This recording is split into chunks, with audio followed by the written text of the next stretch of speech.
Muy buenas noches, muy buenas tardes, muy buenos días. Soy Gustavo Burgos y estamos dando inicio a una nueva entrega del programa de conversación política de Valparaíso, Mate al Rey, Entrevistas. Una división especial de este programa que está iniciando en esta oportunidad con su cuarta entrega. Y comenzamos también, Sergio, felicitándolo por el empate que tuvo Unión Española con Everton y esperando también que el día lunes Unión Española tenga un buen resultado con Curicó Unido.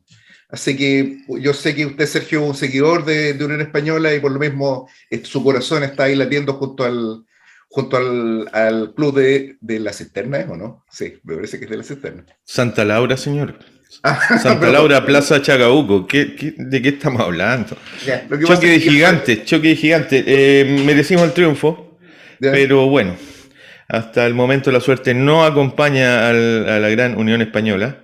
Uh-huh. Ya quedaron atrás esos años en que fuimos vicecampeones de la Copa Libertadores con jugadores de la talla de Osben, Mario Osben, Claro. Nicolás Novelo, el argentino, Spedaletti, Pinina Palacios. No quiero seguir hablando porque me pongo a llorar. Sí. Estos no son tiempos buenos para No mi son gran tiempos equipo. buenos, no son tiempos buenos, Sergio, y tampoco son buenos los tiempos en la situación política internacional. Los hechos luctuosos de los que hemos tomado conocimiento y que están relacionados con la guerra en el Mar Negro, en Ucrania, la agresión de las fuerzas rusas sobre Ucrania y la intervención de la OTAN sobre el mismo marcan una situación uno de los elementos más agudos de la situación política internacional y que han puesto, como en general ocurre con todos los hechos significativos en la lucha de clases, han puesto también a muchas de las corrientes políticas descubriendo, develando sus posiciones. Así hemos visto cómo desde el emergente gobierno de Boric se ha prestado un apoyo en la práctica incondicional a el bando norteamericano, al bando de la OTAN, a la línea, digamos, del imperialismo yanqui, bajo el torpe manto de la defensa de la paz, ¿no? Y por otro lado, algunos sectores, no pocos, quienes han creído ver en este, digamos, en este ataque sobre Ucrania por parte de las fuerzas de Putin, de alguna forma, nosotros saludamos el ímpetu, pero la verdad que creemos que hay un error mayúsculo al respecto, de alguna forma la prevalencia de lo soviético o de algún tipo de fuerza revolucionaria que estaría detrás del ejército ruso. En consecuencia, ha habido una discusión muy grande. Nosotros nos hemos inclinado en una línea tradicional, digamos, como postura socialista y de clase, rechazando la agresión, rechazando la intervención y, por supuesto, proclamando la necesidad de la unidad de la clase obrera frente a un problema de esta naturaleza. Lo que no tiene nada que ver con el pacifismo, sino con la necesidad de que la crisis se resuelva en términos revolucionarios. Para tratar sobre este tema, tenemos, Sergio, un invitado muy especial. Él se encuentra en estos momentos en Londres, es editor de la revista América Socialista y dirigente de la Corriente Marxista Internacional, el compañero Jorge Martín. ¿Cómo estás, Jorge? Bien, bien, muy bien. Un placer estar con ustedes. Bueno, un poco para partir con lo más inmediato. Estamos hoy día sábado en la mañana en Chile, allá en Londres ya es la tarde. Vale decir, ha transcurrido una buena cantidad de tiempo después de la supuesta ocupación rusa, que ayer al menos parecía inminente sobre la ciudad de Kiev. ¿Cuáles son las informaciones que existen y cuál es la situación que se vive actualmente en Ucrania? No, lo primero que hay que decir es que la primera víctima de una guerra es la verdad, ¿no? Y prácticamente es muy difícil encontrar información veraz sobre lo que está sucediendo sobre el terreno, ¿no? Obviamente el gobierno, las autoridades de Ucrania están en su parte de esta guerra de desinformación y los rusos están en la otra parte, ¿no? Entonces es muy difícil. Para darte un ejemplo, el otro día se habló mucho, ¿no? El primer día de la intervención militar de Rusia en Ucrania. Ellos tomaron una isla que se llama la isla de la Serpiente, ¿no? Que está enfrente, prácticamente en una zona que está más cercana a a Rumanía, ¿no? Entonces esta fue tomada por un ataque ruso y había, no sé, creo que 13, 15, 18 soldados ucranianos allí. Y las primeras informaciones que dieron las autoridades ucranianas es que todos los soldados se habían resistido, no se habían rendido, les habían desafiado a los invasores rusos y habían muerto todos, ¿no? Y les han dado ya, de hecho, la orden de héroes de Ucrania y todo esto. Pero hoy salía una información de Rusia de que en realidad eso no era así, que los soldados se habían rendido y los estaban desembarcando en Crimea, les estaban dando raciones y agua y demás, ¿no? No sé exactamente quién está diciendo la verdad, ¿no? Pero es un ejemplo de cómo en realidad en una guerra hay que ir con mucho cuidado de lo que se está diciendo, ¿no? Las informaciones que hay de última hora es que las fuerzas rusas no han tomado la capital hasta el momento, pero sí han tomado una serie de puntos estratégicos alrededor de la capital y en los barrios norte, pero también un aeródromo al sur de la capital, lo que les permitiría desembarcar fuerzas aerotransportadas, ¿no? Es decir, parece ser, ¿no?, que la toma de la capital no se ha producido todavía, pero se ha avanzado en esa dirección. Sí, hay algunas informaciones también relacionadas con lo que está ocurriendo en Kiev, con la capital de Ucrania, en relación de que habría habido algún tipo de resistencia popular a la ocupación. Yo no he podido confirmar nada de esto, ¿no? Sin embargo, sí es cierto que a partir del día de ayer las autoridades entregaron fusiles de asalto a la población civil que quisiera recibirlos, o sea, se han formado como grupos de defensa territorial. De todas formas, es un poco difícil de ver cómo grupos de civiles sin experiencia militar pueden resistir a un avance que se produce con tanques y vehículos blindados y con disparos de misiles sobre diferentes objetivos, ¿no? De todas formas, pues sí, hay otras informaciones, por ejemplo, que hablaban de que ha habido enfrentamientos armados, o sea, disparos y demás en la capital esta noche, pero algunos decían que en realidad esto eran disparos entre diferentes grupos armados pro-ucranianos, ¿no? Es decir, por un lado policías, otro lado Guardia Nacional, grupos paramilitares de extrema derecha, civiles armados, que en la confusión se confundían los unos a los otros con grupos de saboteo ruso y se disparaban. O sea, hay bastante confusión, ¿no? Bueno, yo creo que el ejército ruso lo que está haciendo es avanzar poco a poco, asegurando sus líneas de suministro y ir avanzando en la medida que pueden, ¿no? la medida adoptada por Zelensky de distribuir armas en la población civil es una medida extrema. Habitualmente eso no lo hizo ni siquiera Saddam, y anuncia también, da una pauta de la profundidad de la crisis, porque una cosa es entregar armas, pero otra después que las devuelvan.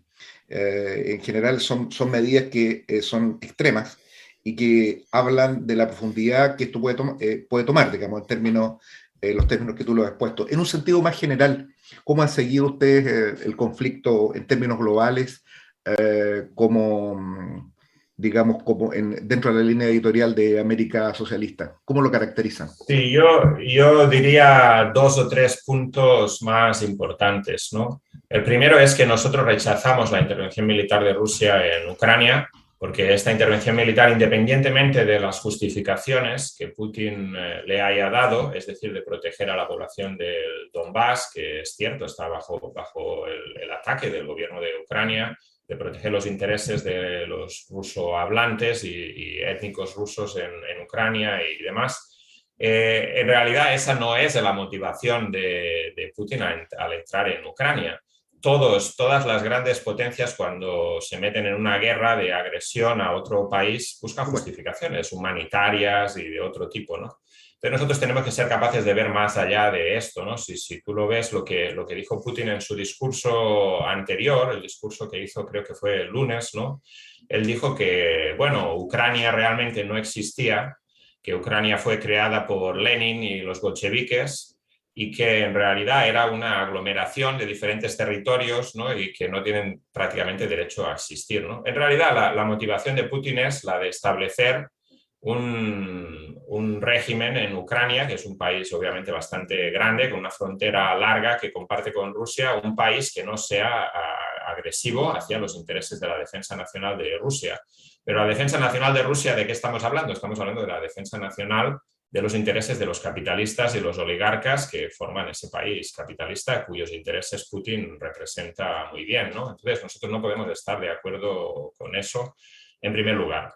En segundo lugar, hay que entender que este conflicto no empieza esta semana, ni en noviembre, ni en diciembre. Este conflicto va mucho más atrás, ¿no? De hecho, se podría remontar a la caída del estalinismo en la Unión Soviética, pero más recientemente se remonta al año 2014, cuando hubo un cambio de gobierno en Kiev, un derrocamiento del gobierno de Yanukovych, que era un gobierno más o menos neutral, que trataba de equilibrarse entre Rusia y la Unión Europea. Fue derrotado por un movimiento en las calles, un movimiento de carácter reaccionario, en el que jugaban un papel muy importante grupos de extrema derecha, neonazis y demás. Y se instaló un gobierno claramente antirruso, un gobierno que empezó a limitar los derechos de la población rusa en Ucrania, que fue visto como una amenaza por una gran parte de la población de Ucrania, particularmente por la rienda suelta que se dio a las organizaciones paramilitares neonazis. Un gobierno que,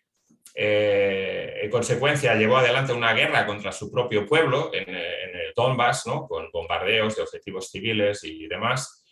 Y eso propició la intervención de Rusia, ¿no? Del lado de estas repúblicas que se declararon en el Donbass, y una derrota militar del ejército ucraniano que llevó a la firma de los tratados de Minsk, ¿no? Para tratar de resolver esa situación. Y un gobierno que en realidad, apoyado por Occidente, ¿no? Más bien espoleado por Occidente, ha incumplido los acuerdos de Minsk. Y ha tenido una posición bastante beligerante, ¿no? De querer entrar en la OTAN, de querer entrar en la Unión Europea, algo que Rusia, los capitalistas rusos, el régimen ruso veía como una amenaza, ¿no? Entonces, en una guerra siempre es bastante difícil determinar quién es realmente el agresor, ¿no? Siempre hay un acontecimiento anterior que justifica el acontecimiento actual o lo predata, ¿no? Y el tercer punto que yo creo que nosotros debemos, yo estoy en Londres, ¿no? En un país imperialista que, como tú decías, Boris Johnson es uno de los más vocales en atacar a Rusia y prometer esto y lo otro, acciones decisivas y demás. Nosotros tenemos que denunciar la hipocresía del imperialismo occidental, ¿no? La OTAN, los países de Estados Unidos, Gran Bretaña, Francia y demás están ahora diciendo que esto es inaceptable. Se ha violado la soberanía de un país, se han violado las fronteras nacionales y es un desastre humanitario, ¿no? Y que esto nunca antes había pasado en Europa desde 1945. Bueno, eso es totalmente hipócrita, ¿no? Los países de la OTAN y de Estados Unidos han llevado adelante invasiones de países soberanos repetidamente durante décadas, ¿no? Si no cientos de años. Más recientemente ellos propiciaron la división reaccionaria de Yugoslavia, que llevó a toda una serie de guerras fratricidas, limpieza étnica por todos los lados. Bombardeo de Serbia en 1999, bombardeo mucho más dañino para la población civil que lo que está pasando ahora en Ucrania, ¿no? Donde con cientos de muertos, bombardeos de objetivos civiles, etcétera, etcétera. Por no hablar, obviamente, de las invasiones de Irak, de Afganistán, los bombardeos de Siria, de Libia, de Yemen, de Somalia. El intento más reciente, ¿no? De Estados Unidos y de Gran Bretaña de determinar quién es el presidente de Venezuela. Todo esto son violaciones de la soberanía nacional, de las fronteras nacionales y demás, pero parece ser que eso sí está justificado, ¿no? Desde el punto de vista del imperialismo, porque son ellos los que lo hacen. Cuando es otro el que lo hace, entonces no está justificado. Yo diría además que Putin, que es un dirigente reaccionario, bonapartista, pero él casi como que se podría decir que ha aprendido el libreto de lo que han hecho los países imperialistas occidentales antes, ¿no? Casi lo ha usado de la misma forma. Una justificación humanitaria, no es una invasión, es una operación técnico-militar o algo así, han dicho, ¿no? Sí, una operación especial. ¿No? Una operación especial. Sergio, ¿quería hacer alguna pregunta a usted? Así es, Jorge. Tú eres parte de un movimiento internacional, político. Ustedes tienes compañeros allá en Ucrania, en Kiev. ¿Cuál es la visión que tienen ellos o qué pasa con la izquierda? ¿Hay izquierda en Ucrania? ¿Se está organizando ese sector o seguimos desperdigados por el mundo? Sí, la corriente marxista internacional tiene compañeros en Rusia, en este caso, ¿no?, que se han pronunciado en contra de Putin, denunciando sus objetivos reales, ¿no?, porque Putin ha llevado adelante una campaña contra la clase obrera rusa. Es impensable que Putin le interese la defensa de los trabajadores rusos en el Donbass cuando no defiende los intereses de los trabajadores rusos en Rusia, ¿no? Y cuando ha limitado las libertades democráticas, ha detenido a gente por expresar sus opiniones, incluyendo comunistas, ¿no?, anarquistas, gente de izquierdas, etcétera, etcétera, ¿no? Algunos de los compañeros fueron arrestados en estos últimos días en manifestaciones de protesta contra la guerra, etcétera. También tenemos compañeros, aunque es un grupo muy pequeño realmente, tanto en Ucrania como en la República Popular de Donetsk, ¿no? Lo cierto es que la izquierda en Ucrania está muy dividida y bajo fuerte represión, particularmente desde la llegada al poder de este nuevo gobierno, este nuevo régimen, digamos, en 2014.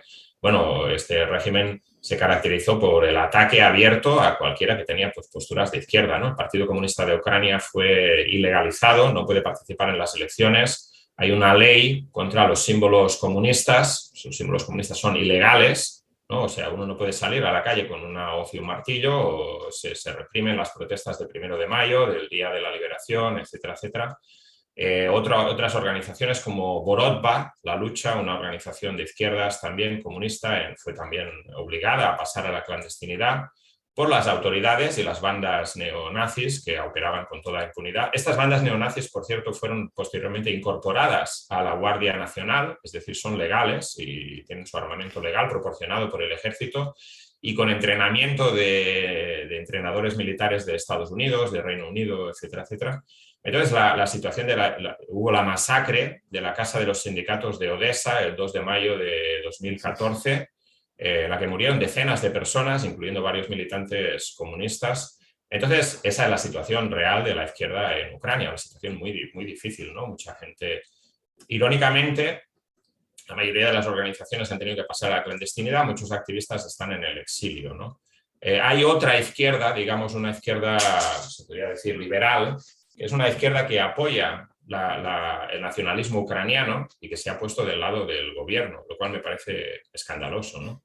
Pero también, irónicamente, en la República Popular de Donetsk y de Lugansk también ha habido represión contra la izquierda, ¿no? Después de un primer momento en que las organizaciones comunistas jugaron un papel destacado en la creación de estas repúblicas y había un movimiento obrero fuerte, particularmente los mineros, hubo un proceso que vino acompañado de la intervención rusa en estas repúblicas, que fue la de quitar a los elementos más díscolos, los elementos más de clase y más de izquierdas. Al Partido Comunista de Lugansk se le impidió participar en las elecciones, ha habido detenciones de militantes de izquierdas, etcétera, etcétera.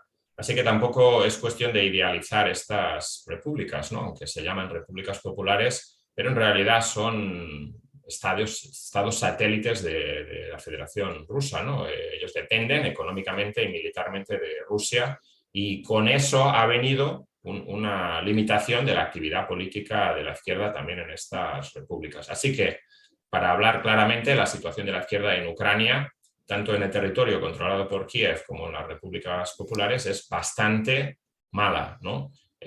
Y no creo que la situación vaya a mejorar con la intervención rusa, más bien al contrario, ¿no? Las divisiones que existen en la clase obrera ucraniana entre los que tienden hacia el nacionalismo ucraniano y otros que tienden hacia el nacionalismo ruso, se van a profundizar con esta intervención. No va a mejorar la situación, ni mucho menos. Es otro de los aspectos negativos, reaccionarios de esta intervención militar. Yo, re- yo recuerdo que en el nacimiento de estas repúblicas populares, por señalar un momento, nos tocó ver que hubieron internacionalistas latinoamericanos, hubieron chilenos ahí, y también españoles. Yo recuerdo unos, unos muchachos españoles que estaban ahí en la lucha por esas repúblicas populares. ¿Qué has sabido tú de esas fuerzas internacionalistas? ¿También fueron barridas con el ingreso del oso Sí, así ruso. es. La mayoría de los elementos internacionalistas más de izquierda se agruparon en una brigada, creo que era un batallón Prishrak, que estaba dirigido por un militar que se llama Mosbogoy. Él fue asesinado, no se sabe exactamente por quién, y esa brigada dejó de jugar un papel destacado. Yo creo que la mayoría de estos internacionalistas ya no están en el país, algunos salieron, unos que regresaron a España fueron detenidos luego por las autoridades españolas. Es decir, eso estamos hablando de esa etapa inicial, ¿no? De 2014, 2015. La mayoría de esas cuestiones ya no existen. No quiere decir que no haya comunistas en Donetsk, en Luhansk, ¿no? Son zonas obreras, proletarias, con una tradición muy fuerte, pero obviamente la realidad de la situación es una realidad en la que los gobernantes de estas repúblicas son totalmente afines y dominados por la Federación Rusa y la política exterior rusa, ¿no?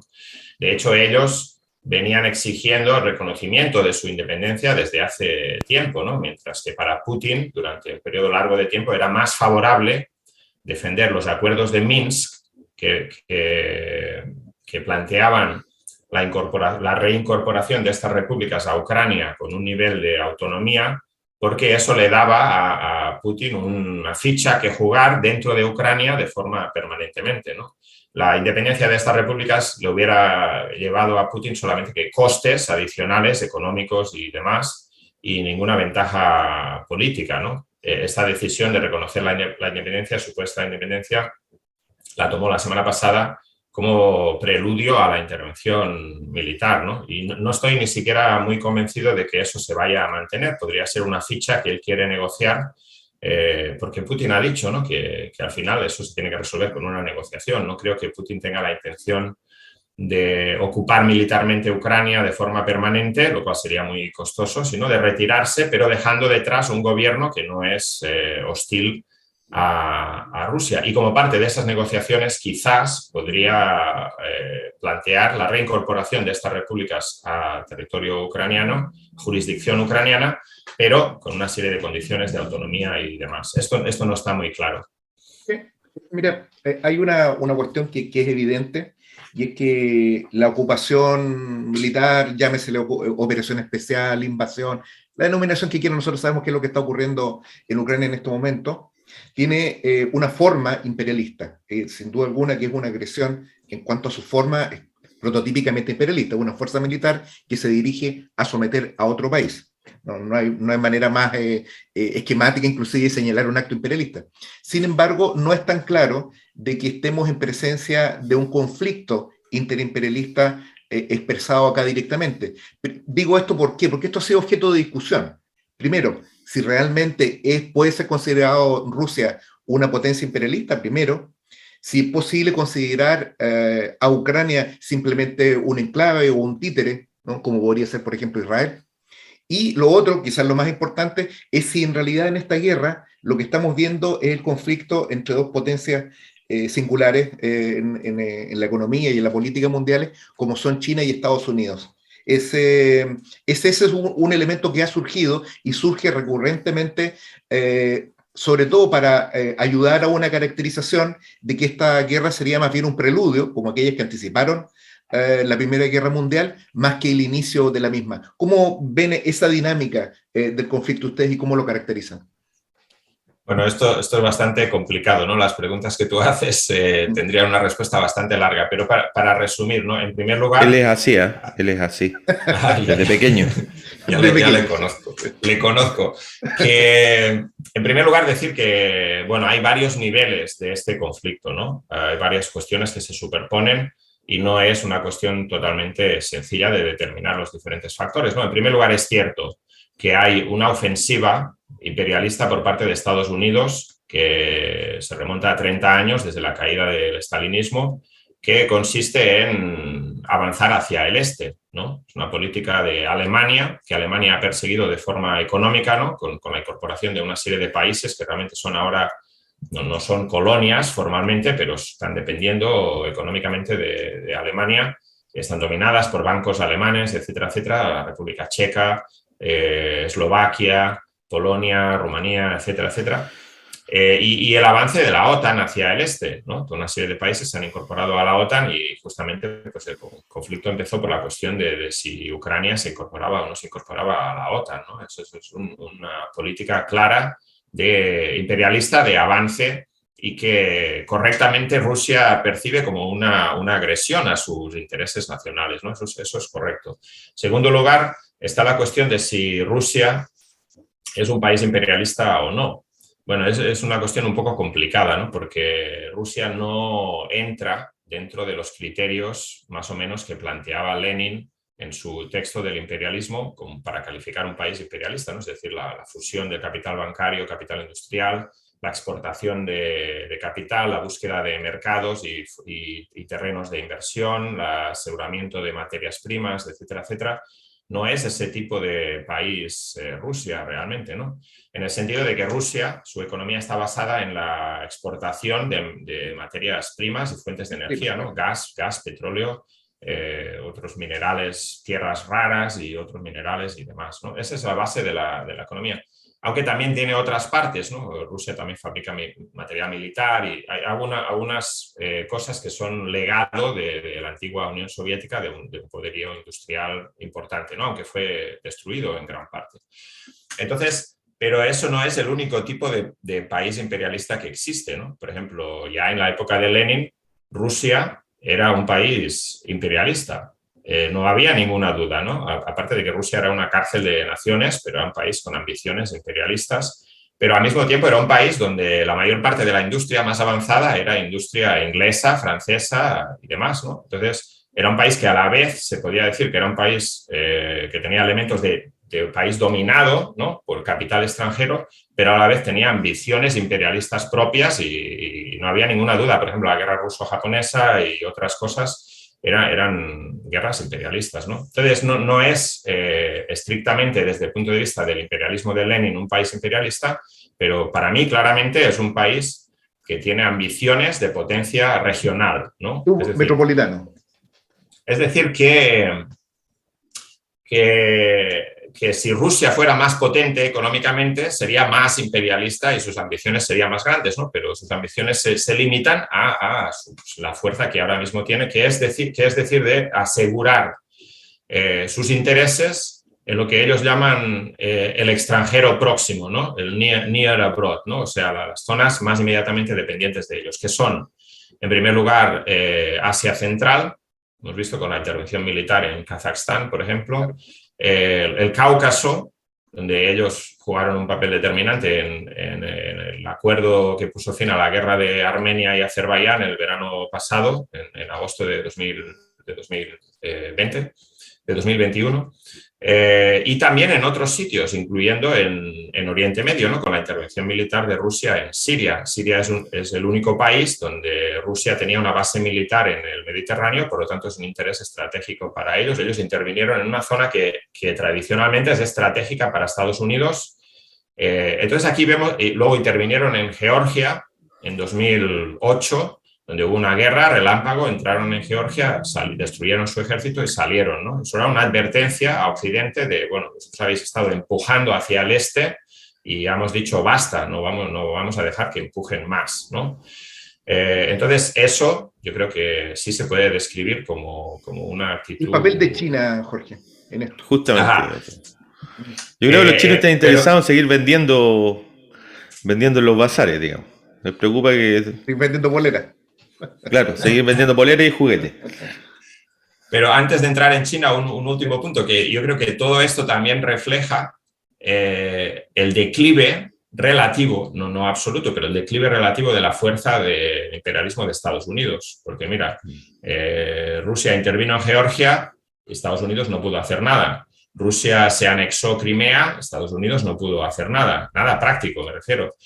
Rusia intervino en Siria y Estados Unidos no pudo hacer mucho.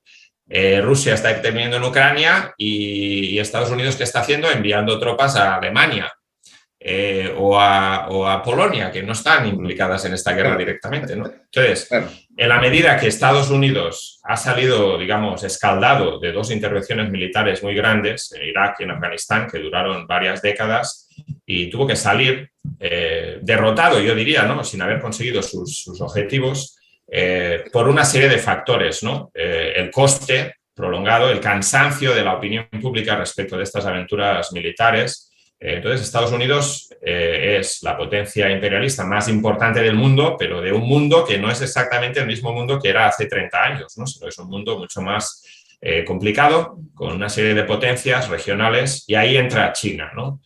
China, obviamente, se ha crecido como una potencia económica, tiene sus propios intereses, ¿no? de establecer mercados para sus productos en América Latina, en África, en Europa, de establecer fuentes de recursos energéticos y minerales en América Latina, ¿no? Ustedes viven en Chile, saben esto muy bien, pero también en Perú, en otros sitios, y de establecer mercados para su inversión extranjera, ¿no? Entonces, yo creo que sí, en este caso China se comporta mucho más como un país imperialista clásico, ¿no?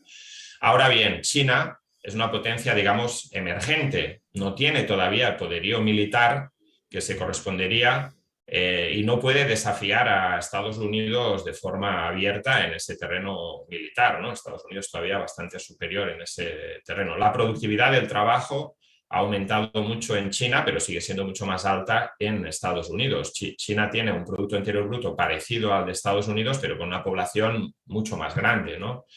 Entonces, esta cuestión también entra, ¿no? China, en este conflicto de Ucrania, tiene intereses contradictorios, ¿no? En primer lugar, le interesa meter todavía más a Rusia en su esfera de influencia, y las sanciones económicas de Occidente obviamente están empujando a Rusia más hacia China. Tiene un acuerdo ya para vender gas y otras cosas, pero a China no le interesa molestar a Europa, porque Europa es un mercado importante para sus productos, ¿no? Y no quieren realmente. Si te fijas, por ejemplo, en el Consejo de Seguridad de las Naciones Unidas, China no votó en contra, sino que se abstuvo, y ha estado insistiendo que eso tiene que tener una solución diplomática, ¿no? Bueno, eso puede querer decir muchas cosas, ¿no? Están del lado de Rusia, pero cautelosamente. No quieren molestar a sus otros socios comerciales. Entonces, yo no diría que China está detrás de esto. Rusia tiene sus propios intereses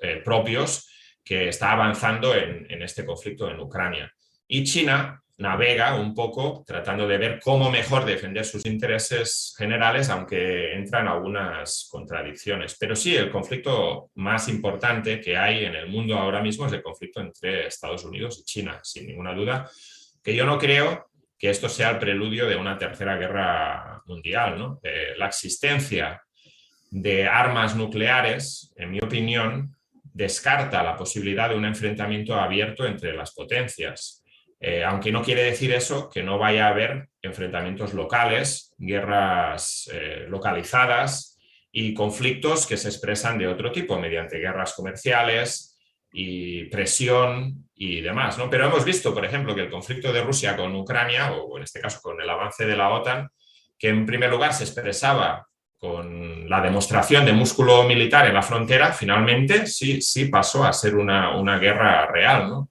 Pero esa guerra real también se produjo porque la OTAN y Estados Unidos ya habían dicho desde el principio, desde noviembre, que no iban a enviar tropas a Ucrania. Entonces, es decir, Putin dijo, bueno, pues si yo cuento con eso, ¿no?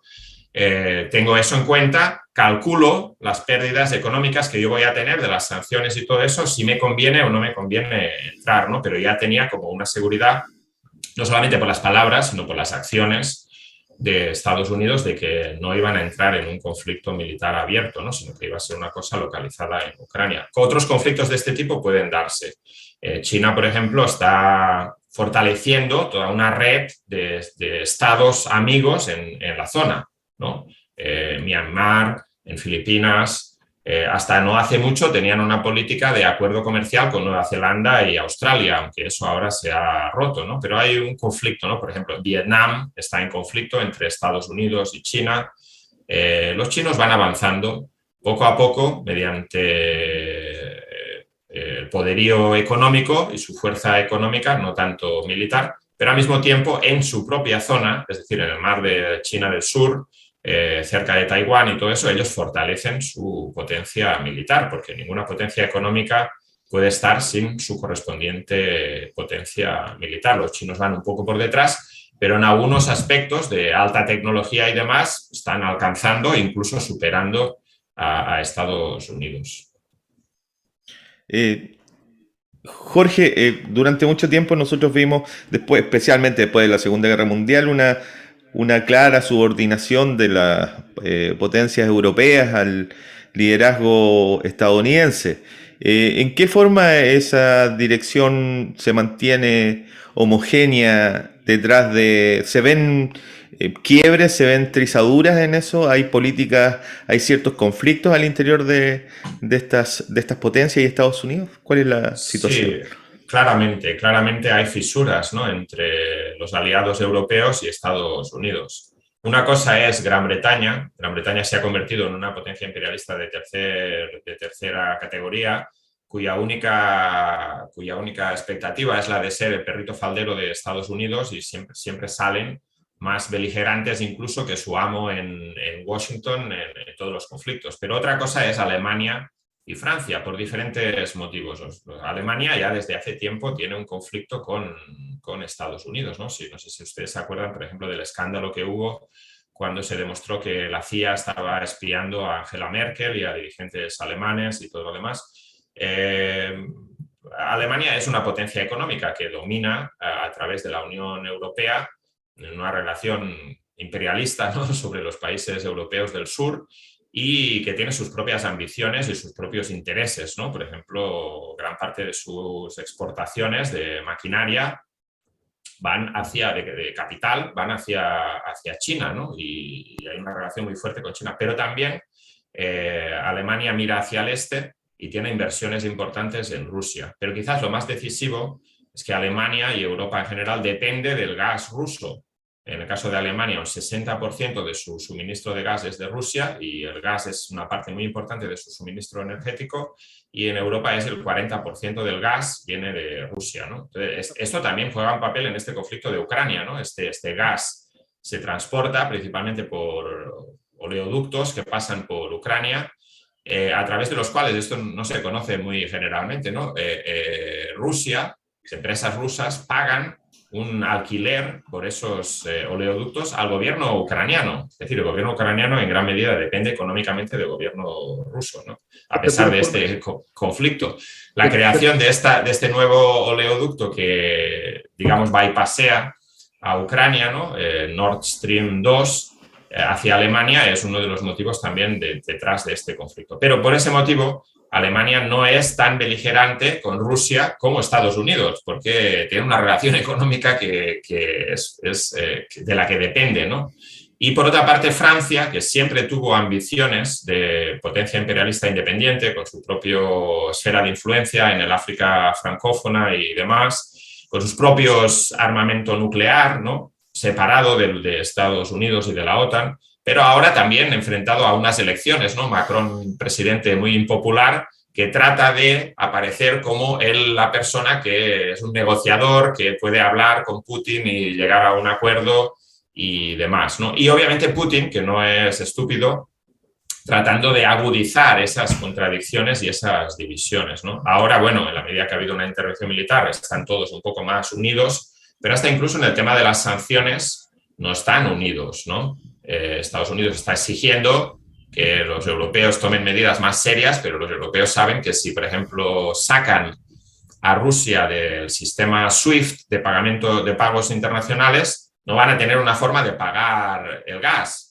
Y si no pueden pagar el gas, Rusia puede decidir como represalia de cortar el gas a Europa, lo cual sería bastante dañino, ¿no? Entonces están avanzando cautelosamente, y sí hay unas diferencias, unas fisuras, sí, ¿no? y pareciera también que con esto, de una manera vicaria, Estados Unidos logra alejar o atemperar al menos los nexos entre Alemania y Rusia, lo que de alguna manera indirecta también estaría beneficiando los intereses norteamericanos en un largo plazo, en un sentido más estratégico.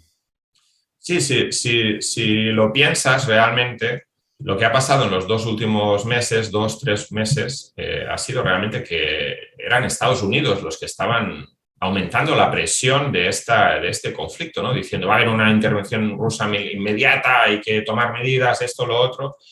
cuando en realidad este conflicto se podía haber evitado si Occidente hubiera hecho una serie de concesiones que ellos ya estaban, de las que ellos ya estaban hablando, ¿no? Por ejemplo, esta cuestión de la membresía de Ucrania en la OTAN. Ya Biden dijo que no estaba sobre la mesa en el corto plazo, que Ucrania no tiene las condiciones para entrar en la OTAN.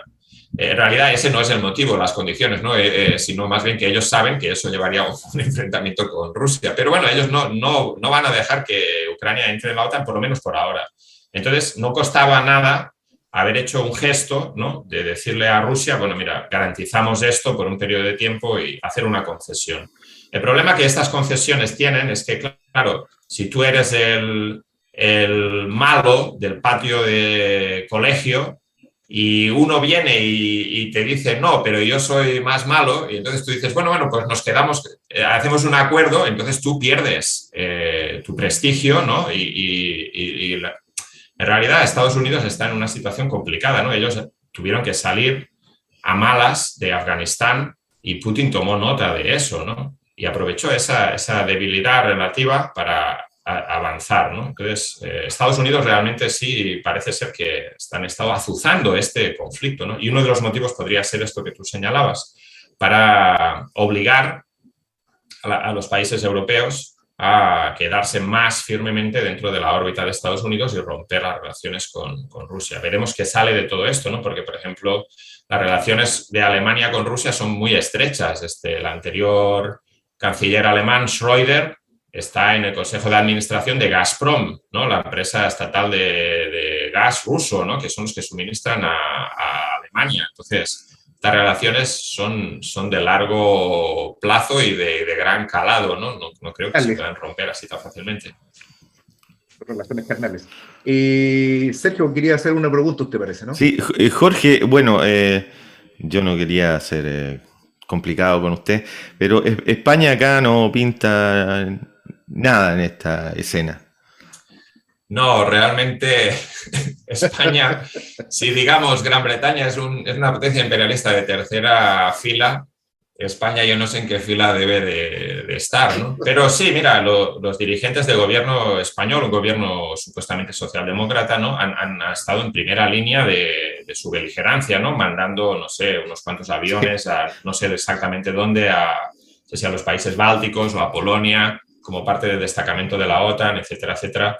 Ellos están siempre en primera línea, ¿no? Aunque Sí, en realidad la opinión pública española es bastante anti-imperialista, ¿no? Se demostró durante la guerra de Irak, uno de los países con las mayores movilizaciones.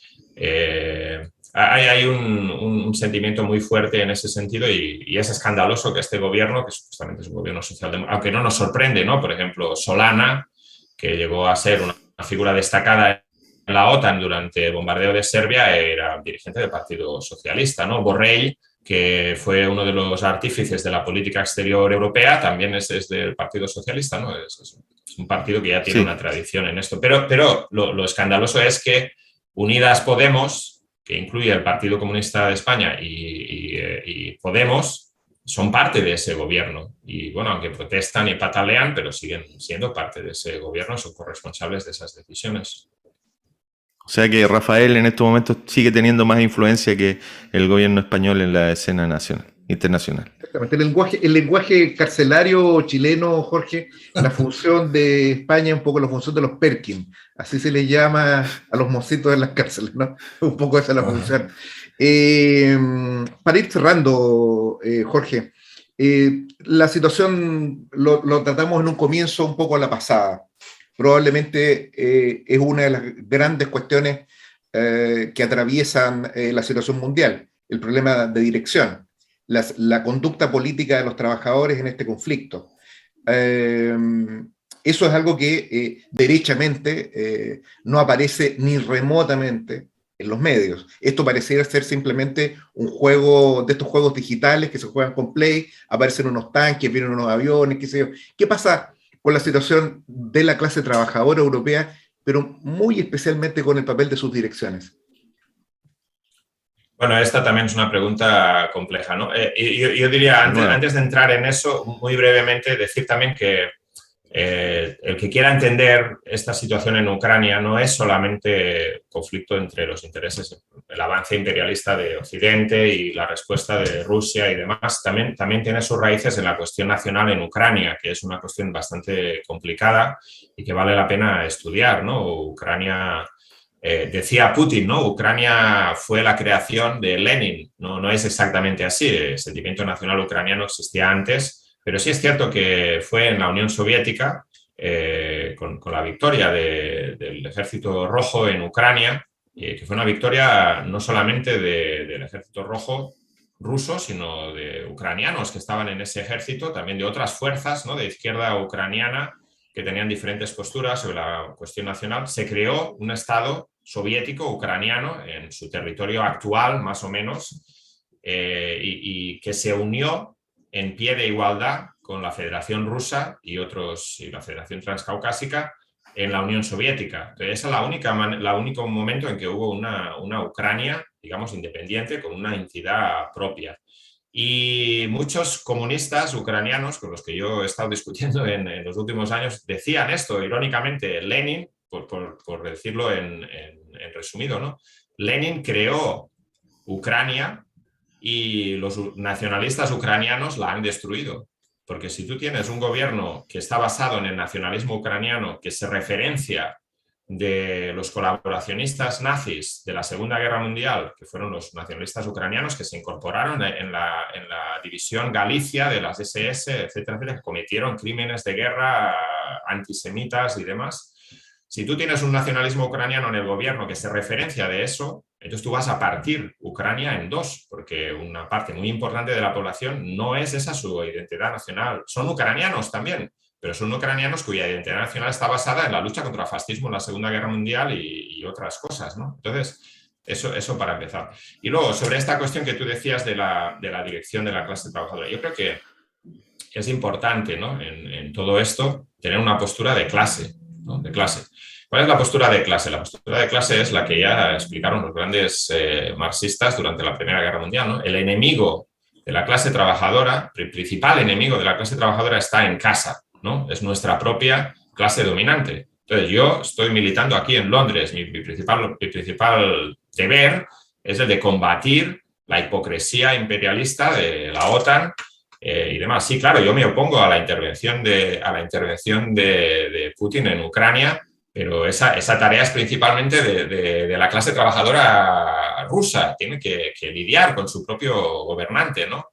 La tarea de los marxistas, de los comunistas, de los obreros en Rusia es la de saldar cuentas con su propia clase dominante, que está llevando adelante esta aventura exterior, también en parte para crear un ambiente de niebla nacionalista gran rusa, chauvinismo, para aumentar su apoyo, que iba de capa caída, ¿no?, por sus políticas económicas y sociales. Y la tarea de los obreros en Ucrania, de los marxistas en Ucrania, con sus fuerzas muy debilitadas por el último periodo, es la de tratar de resistir el enfrentamiento nacional en líneas nacionales lingüísticas y étnicas, y de unir a la clase trabajadora contra los oligarcas ucranianos en primer lugar, ¿no?, que han estado saqueando el país durante 30 años, han creado una situación de desastre económico y social y la migración masiva de millones de personas, ¿no? Entonces hay que tener una postura de clase. No me sirve a algunos que se llaman marxistas en Londres y convocan una manifestación con el eslogan de Rusia manos fuera de Ucrania. Porque ¿qué pasa? Que eso se hizo en la práctica, ¿no? Y a quién fue a esa manifestación, pues fueron nacionalistas ucranianos reaccionarios con carteles anticomunistas y gritando consignas de extrema derecha. No. La principal tarea de los socialistas, de los comunistas en Londres y en Washington es la de oponerse a nuestro propio imperialismo, que al fin y al cabo es el imperialismo más fuerte del mundo, más poderoso, la fuerza más reaccionaria del mundo, ¿no? Y denunciar su hipocresía. Aquí en Gran Bretaña es increíble, ¿no? La campaña de los medios de comunicación es una cosa fuerte, ¿no? El otro día estaba hablando con un compañero, me decía que su hijo, tiene 11 años, está en primer año de la secundaria, estaban diciendo los niños en el patio de la escuela que que si Putin iba a bombardear Londres, ¿no? ¿De dónde han sacado esa idea? Pues de la campaña de los medios. Nuestra principal tarea aquí es la de combatir esa histeria imperialista guerrera y separar los intereses de la clase trabajadora de los intereses de la clase dominante, ¿no? Y la tarea en Rusia es exactamente la misma, ¿no? Es separar los intereses de la clase obrera rusa de los intereses de la clase dominante rusa, que son totalmente opuestos, ¿no? Todo esto no es sencillo, ¿no? Porque la propaganda de guerra, cuando hay una intervención imperialista, es muy fuerte y a principio cala, ¿no? En sectores de la población, pero a medida que pasa el tiempo se van viendo las consecuencias de esto. Ojalá y probablemente que se empiece a disipar, ¿no? Esta niebla de chauvinismo nacional e imperialismo, y los intereses de la clase obrera se puedan salir a la luz. Pero para eso se requiere organizarse, ¿no? Los marxistas, los comunistas, los que tenemos una postura de clase, tenemos que estar organizados y tenemos que defender nuestras posturas de forma organizada y fuerte, ¿no? De forma decidida, digamos. Bueno, estamos llegando al término de esta entrevista que la verdad sin ninguna condescendencia ni diplomacia caracterizo como extraordinaria. Ha sido una muy buena exposición, Jorge. Creo que hay un espacio importante de discusión y de lucha política dentro de la izquierda y los sectores de trabajadores que comienza a abrirse a partir de estos hechos. Y como siempre es la lucha de clases la que nos empuja y nos obliga también a tomar estas determinaciones. Esto no es simplemente el resultado de una lucubración intelectual, sino que es concretamente responder a una necesidad de la lucha de clases. No sé si quiere hacer una última pregunta, Sergio, o le damos el término a Jorge para que haga su aviso de término. Yo creo que darle las gracias, muy interesante lo que nos informaste, Jorge. Te ríes poco, pero creo que en tu espíritu hay la alegría que no se ve en tu rostro. Y esperamos tenerte invitado para otro programa más adelante y que sigas colaborando con nosotros porque ha sido un placer. Bueno, sí, por supuesto, fue un placer también para mí participar y como decías, Gustavo, ¿no? Estas cosas son importantes, ¿no? En estas situaciones cruciales, ¿no? De guerra, de imperialismo, es cuando las diferentes corrientes de movimiento obrero se ponen a la prueba, ¿no? Y hay algunas que sucumben a la propaganda de su clase dominante y hay otras que no, que nos mantenemos firmes y tratamos, aunque en un primer momento pueda ser contracorriente, de defender una postura sobre la base de los intereses de la clase, intereses generales de la clase trabajadora, ¿no? Que son diferentes de los intereses de la guerra imperialista y de los intereses de la geopolítica, ¿no? Un punto de vista que algunos han adoptado como si fuera algo progresista, ¿no? De, bueno, pues si este país es amigo de mi país, pues yo soy amigo de ese país y este es el otro enemigo. No, esa no es la postura de la clase trabajadora, ¿no? Ni mucho menos. Bien, como decía un poco Sergio, esto más que una conversación ha sido la construcción de una barricada, una conversación de trinchera, absolutamente como son todas las conversaciones en Mate al Rey entrevista, y reitero el agradecimiento a Jorge Martín, editor de América Socialista. Y bueno, nos veremos en una próxima oportunidad. Muchas gracias, Sergio, y hasta la vista, como dice Terminator. Nos vemos. Chao. Y la vida sigue igual, como decía Julito. Así es.